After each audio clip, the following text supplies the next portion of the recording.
तो दोस्तों, आज है 27 जून और 27 जून की जो मोस्ट इम्पॉर्टेंट द हिंदू और इंडियन एक्सप्रेस की न्यूज़ हैं वो आज हम डिस्कस करने जा रहे हैं शॉर्ट, क्रिस्प और कंसाइज वे में। तो चलो सबसे पहले न्यूज़ इन जनरल देख लेते हैं। न्यूज़ इन जनरल में है कि 1 जुलाई 2024 से नए आपराधिक कानून लागू हो जाएंगे।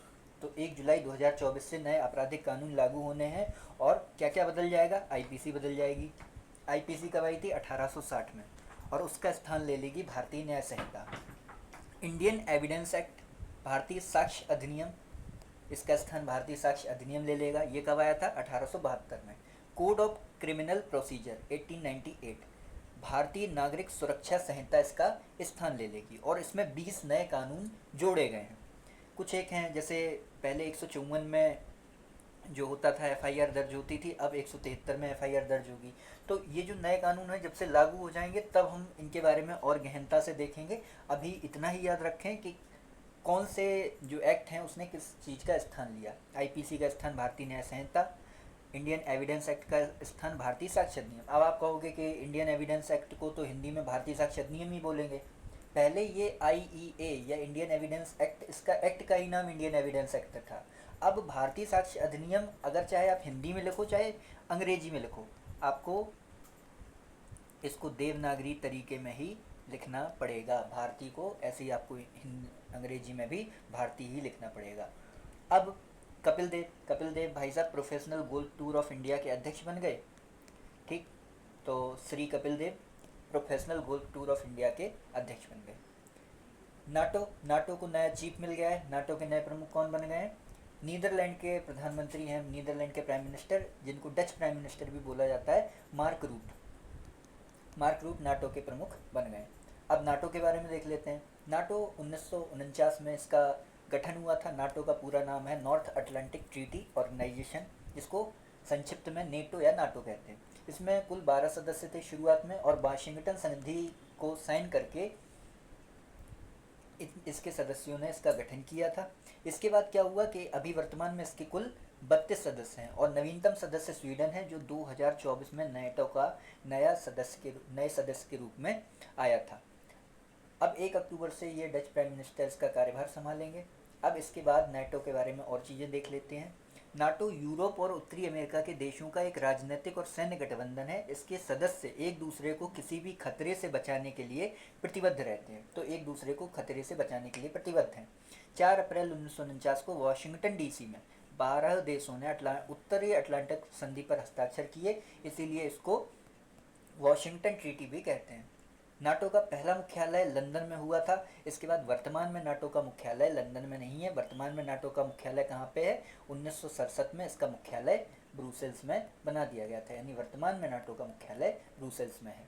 ठीक, यानी नाटो के गठन से ही इसका मुख्यालय ब्रुसेल्स में नहीं है। पहले लंदन में हुआ, फिर कुछ दिन के लिए फ्रांस के एक शहर में हो गया, अब वर्तमान में ये बेल्जियम की राजधानी ब्रुसेल्स में है।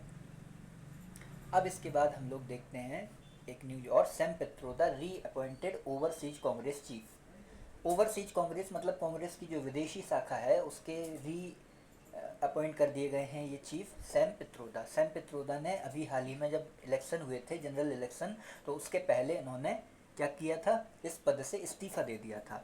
और वर्तमान में जब कांग्रेस सरकार की या कांग्रेस की इतनी बड़ी जीत हुई, तो बड़ी जीत क्या, 99 सीटें हैं इसको बड़ी जीत नहीं कहेंगे, लेकिन हाँ कांग्रेस के लिहाज से बड़ी जीत थी, तो इन्हें फिर से री अपॉइंट कर दिया गया है।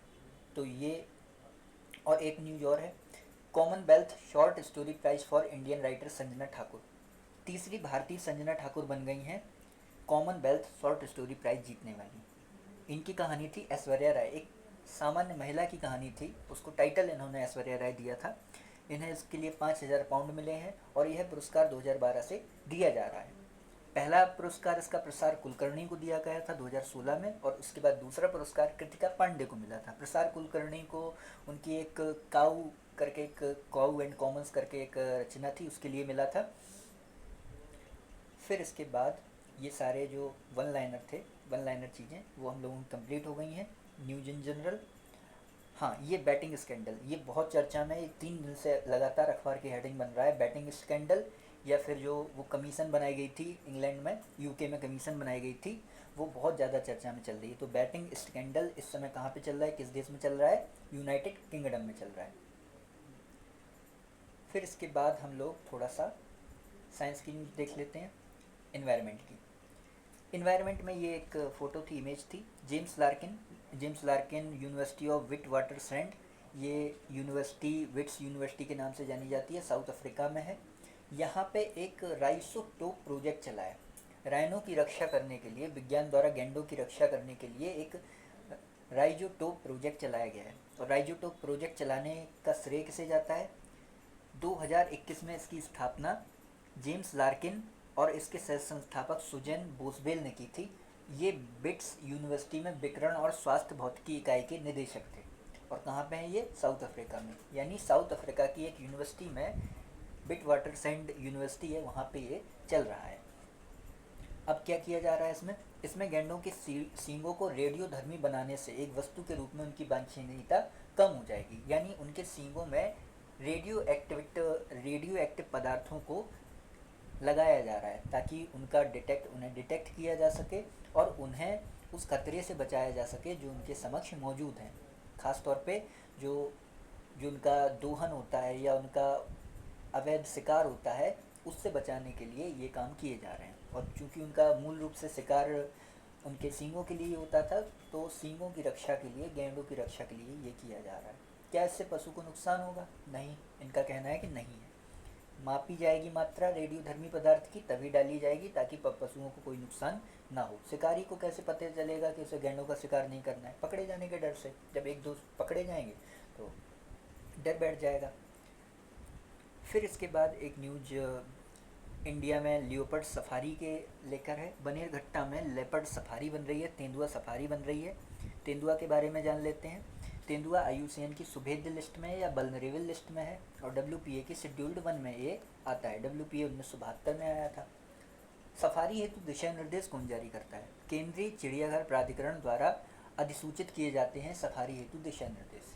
यानी केंद्र सरकार नहीं करती है, बल्कि केंद्रीय चिड़ियाघर प्राधिकरण करता है। मिनिस्ट्री ऑफ जो पर्यावरण मंत्रालय होता है वो भी नहीं करता है। तो ये आपको याद रखना है, सफारी हेतु दिशा निर्देश जारी करने का अधिकार केंद्रीय चिड़ियाघर प्राधिकरण को दिया गया है। ठीक, तो ये न्यूज़ थी। अब ये बन जाएगा, उससे आपको क्या करना है।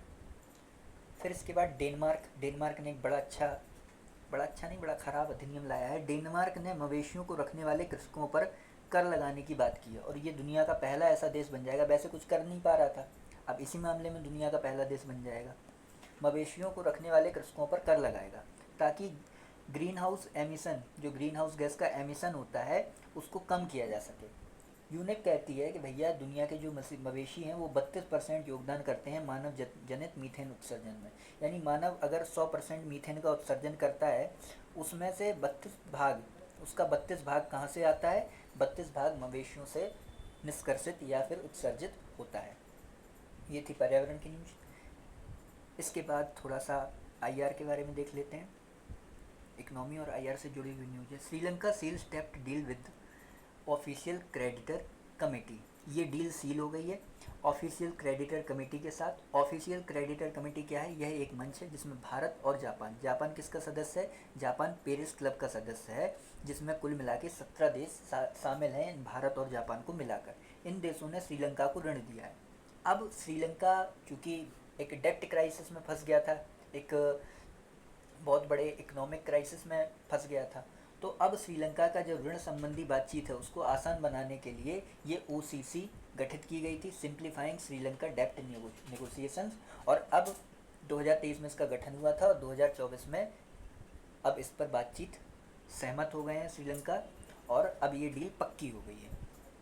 अब इसके बाद एक न्यूज है, SBI raised 10,000 crore through infrastructure bond. Infrastructure bond से SBI ने 10,000 करोड़ रुपए रेज किए हैं। अब ये क्या है? इंफ्रास्ट्रक्चर बॉन्ड क्या है? बॉन्ड क्या होता है जनरली? बॉन्ड होता है बंधन पत्र। बंधन पत्र का मतलब होता है, मार्केट में दो तरीके से आपको चीज़ें मिलती हैं।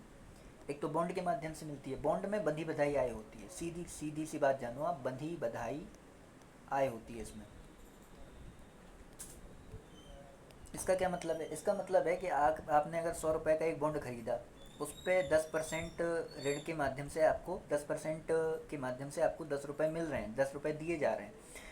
तो अगर कल के दिन इस बॉन्ड की कीमत 90 रुपये भी होगी तब भी दूसरे ग्राहक को 10 रुपये ही मिलेंगे। यानी क्लियर है कि हम कितना रिटर्न देंगे, 10 रुपये का रिटर्न देंगे उसके कूपन रेट पे, जो भी उसका प्राइस होगा उसके कूपन रेट पे 10 रुपये का हम आपको वो देंगे।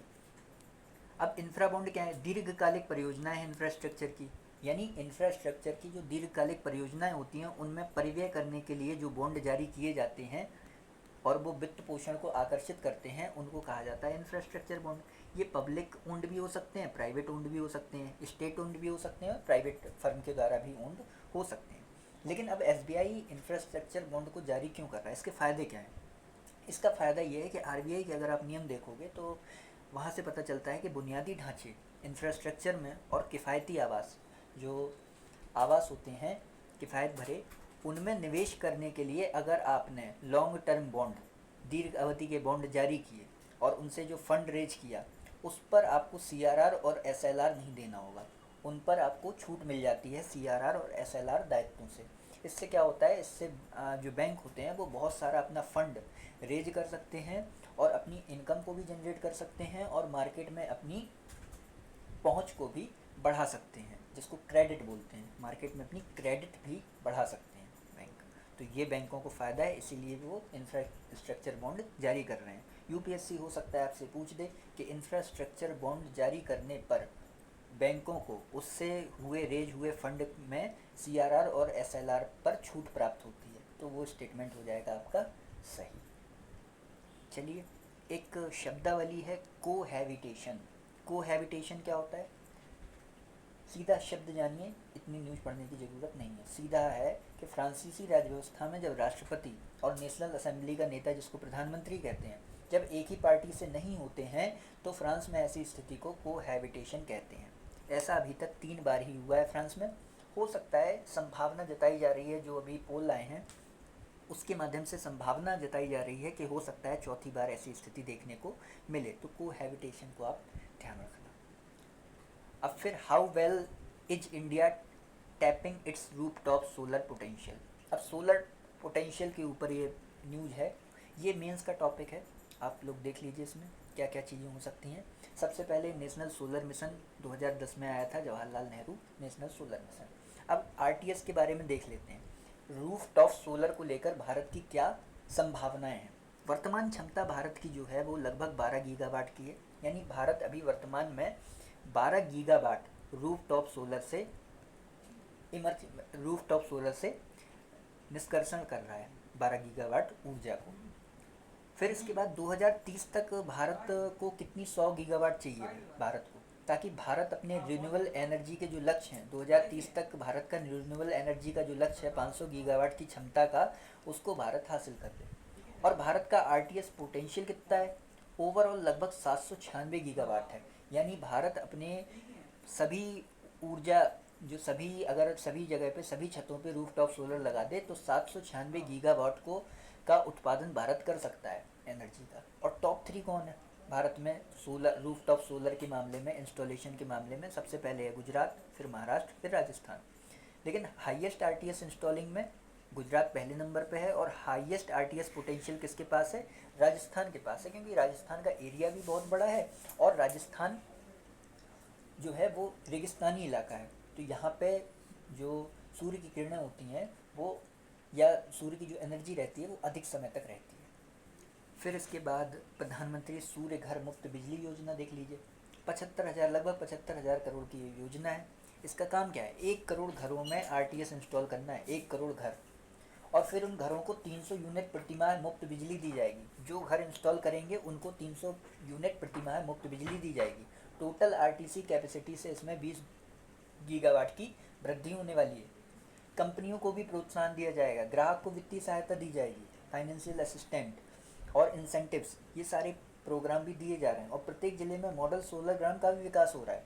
और अदर जो भी अदर पॉजिटिव्स हैं उनको भी आप इंक्लूड कर सकते हो कि सूर्य घर से मतलब सूर्य घर या सोलर जो आप बैटरी लगा लोगे या सोलर चीज़ों का उपयोग करोगे एनर्जी के लिए, तो उससे जितने भी लाभ हो सकते हैं वो सारे लाभ इस योजना के माध्यम से आपको मिलने वाले हैं। तो ये हो गई एनर्जी वाली। और अब हम लोग सबसे इम्पोर्टेंट मल्टी ओमिक्स पे आते हैं, जो साइंस टेक्स से रिलेटेड न्यूज है। Multi omics is transforming how India spots and treats TB cancers. तो आप समझ रहे हैं कि ये स्वास्थ्य क्षेत्र से जुड़ा हुआ मसला है मल्टी ओमिक्स। अब ये मल्टी ओमिक्स है क्या? देखिए, जीनोटाइप दो शब्द होते हैं, जीनोटाइप और फिनोटाइप। जीनोटाइप और फिनोटाइप, जो यूनिक सीक्वेंस होता है डीएनए का, जो क्रम होता है डीएनए का पूरा शरीर में फैला हुआ क्रम होता है, उसको हम कहते हैं जीनोटाइप। और वो जीनोटाइप जिस तरीके से एक्सप्रेस होता है और उस एक्सप्रेशन को हम ऑब्जर्व करते हैं, उस एक्सप्रेशन को कहते हैं फिनोटाइप, ए पर्सन्स प्रेजेंटेशन। कुल मिला के किसी के अंदर कौन से जीन हैं, उन जीन का जो क्रम होता है उसको कहेंगे आप जीनोटाइप। और उस जीनोटाइप से वो जैसा दिख रहा है, मान लो एक जीन है, ए जीन है। ए जीन का मतलब है कि आंखें नीली होंगी। तो ए जीन जो है वो ये बता रहा है कि आंखें नीली होंगी, लेकिन दिखाई तो नहीं दे रही, वो फिनोटाइप में दिखेंगी नीली आंखें। तो जीनोटाइप और फिनोटाइप का मतलब है कि जीनोटाइप का मतलब है सीक्वेंस और फिनोटाइप का मतलब है एक्सप्रेशन। समझ गए? कोई कैसे दिख रहा है वो है उसका फिनोटाइप, और उसके अंदर जीन की कैसी संरचना है वो है जीनोटाइप। अब फिर कुछ चीज़ें होती हैं जीनोमिक्स। जीनोमिक्स डीएनए में कोडेड जो जानकारी होती है उसको जीनोमिक्स कहते हैं। आरएनए प्रतिलेखों के सेटों के अध्ययन को कहते हैं ट्रांसक्रिप्टोमिक्स। प्रोटियोमिक्स, प्रोटीन अभिव्यक्ति के मूल्यांकन करने के लिए जो विधि प्रयोग की जाती है उसको प्रोटियोमिक्स कहते हैं। और एपिजीनोमिक्स कहते हैं डीएनए के अलावा अन्य कारकों के कारण जीन अभिव्यक्ति की गतिविधि में होने वाले आनुवंशिक परिवर्तनों को पहचानना। जैसे कोई जीन है, कोई जीन कोई ए गतिविधि कर रहा है, अब मान लो वो किसी स्थिति में बी गतिविधि करने लगा या सी गतिविधि करने लगा, तो ए गतिविधि तो वो डीएनए में कोडेड जानकारी के हिसाब से आप पता कर ले रहे हो कि ये तो भैया जो ए जीन है वो ए गतिविधि करेगा ही करेगा। लेकिन उसने अगर बी गतिविधि कर दी तो डीएनए के अलावा अन्य कारकों के कारण जीन गतिविधि में जो अभिव्यक्ति में जो परिवर्तन हो गया उसकी पहचान करने के लिए एपिजीनोमिक्स का प्रयोग किया जाता है। प्रोटीनोमिक्स सीधी सी बात है, प्रोटीन की अभिव्यक्ति का मूल्यांकन। अब इनका उपयोग कहाँ पे होता है? इन सारी चीज़ों का उपयोग होता है रोगों के उपचार में। रोगों के उपचार में कैसे होता है? मान लो कोई प्रोटीन है, वो प्रोटीन, ये बार बार कर रहे हैं, रुको। ये प्रोटीन है, जैसे मान लो ये प्रोटीन आपको सी प्रकार की अभिव्यक्ति दे रहा था। प्रोटीन क्या दे रहा था? सी प्रकार की अभिव्यक्ति दे रहा था। प्रोटीन सी प्रकार की अभिव्यक्ति दे रहा था, और सी के बाद ये मान लो जब स्वस्थ था व्यक्ति तब सी प्रकार की अभिव्यक्ति दे रहा है, लेकिन जैसे ही बीमार हुआ तो डी प्रकार की अभिव्यक्ति देने लगा। तो आपको उसकी अभिव्यक्ति से पता चल गया कि व्यक्ति बीमार है। आपने व्यक्ति का चेकअप किया, देखा डी प्रकार की अभिव्यक्ति है, यानी फलाना रोग है। मान लो उसको जेड रोग है। ऐसे ही ट्रांसक्रिप्टोमिक्स में आपने देखा कि आरएनए प्रतिलेखों का अगर सेट परिवर्तित हो गया, तो मान लो बाई बीमारी थी, बाई बीमारी में जेड अभिव्यक्ति आ रही है, तो आप समझ गए कि उसको बाई बीमारी है। तो ये सारी चीज़ों का अध्ययन किया जाता है अलग अलग प्रकार से बीमारियों का अध्ययन में। अब क्या किया गया? अब इसमें और विकास हुआ, मल्टीओमिक्स आ गया। इन चारों चीज़ों का एक साथ हम क्यों ना अध्ययन कर लें? इन चारों को एक सेट में ले आएं, खट खट खट खट, और इनको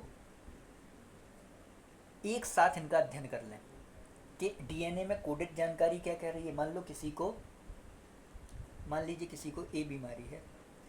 ए बीमारी से जीनोमिक्स में जो जानकारी है वो है एक्स, ट्रांस में जो जानकारी है वो है वाई, प्रो में जो जानकारी है वो है जेड, और एपी में जो जानकारी है वो है मान लो स्मॉल ए, और बीमारी है ए, रोग ए। तो आपने इन सारी चीज़ों का अध्ययन कर लिया कि एक्स वाई जेड ए, अगर जीनोमिक्स एक्स अभिव्यक्ति दे रहा है, ट्रांसक्रिप्टोमिक्स वाई, प्रो जे, और एपी ए स्मॉल ए अभिव्यक्ति दे रहा है, तब सामने वाले में ए रोग होने की संभावनाएं हैं। तो अब आपने एक साथ इनका अध्ययन कर लिया, तो मान लो इसमें से किसी में भी अगर परिवर्तन हो रहा है, इसका मतलब है ए बीमारी है। इसने कोई परिवर्तन नहीं दिखाया, मान लो इसने भी कोई परिवर्तन नहीं दिखाया, इसने भी कोई परिवर्तन नहीं दिखाया, तो आप एकल अध्ययन करके कैसे ये फाइंड कर लोगे कि सामने वाले को ए बीमारी है? यानी आप कहीं ना कहीं उसमें चूक जाओगे। आपको एपिजेनोमिक्स का भी अध्ययन करना पड़ेगा, और एपिजेनोमिक्स ने मान लो ए अभिव्यक्ति दे दी, आप समझ गए सामने वाले को ए बीमारी है। तो बहुत सारे केसेस में आपने ये देखा होगा वर्तमान में भी कि बहुत सारे व्यक्तियों का रोग पता ही नहीं चलता है, पता ही नहीं चल रहा रोग कौन सा हो गया। तो जब हम मोनोनॉमिक्स करते हैं, मोनोओमिक्स करते हैं, तो ये दिक्कत आती है। मल्टीओमिक्स में ये सारी दिक्कतें खत्म हो सकती हैं। चारों का एकीकृत अध्ययन करेंगे, इससे सामान्य विकास, सेल्युलर प्रतिक्रिया, बीमारी जनित आणविक परिवर्तन की अधिक व्यापक समझ मिल जाएगी और बीमारियों से अधिक काबिलियत भरे तरीके से लड़ा जा सकता है और इसका स्वास्थ्य क्षेत्र में व्यापक लाभ होने वाला है। इसीलिए इसको एक जैविक विश्लेषण दृष्टिकोण कहा जा रहा है मल्टीओमिक्स। और ये मल्टीओमिक्स एक मान के चलो कि मशीन लर्निंग और बिग डेटा के युग में, ML और BD में, मशीन लर्निंग और बिग डेटा के युग में ये बहुत बड़ा क्रांतिकारी परिवर्तन आने वाला है। और अगर इसमें AI को इंक्लूड कर दिया तो ये मान के चलो कि ये स्वास्थ्य के क्षेत्र में एक क्रांतिकारी परिवर्तन होने की संभावना दिखा रहा है। तो आज की ये सारी न्यूज़ें हो गई। Thank you very much for discussion.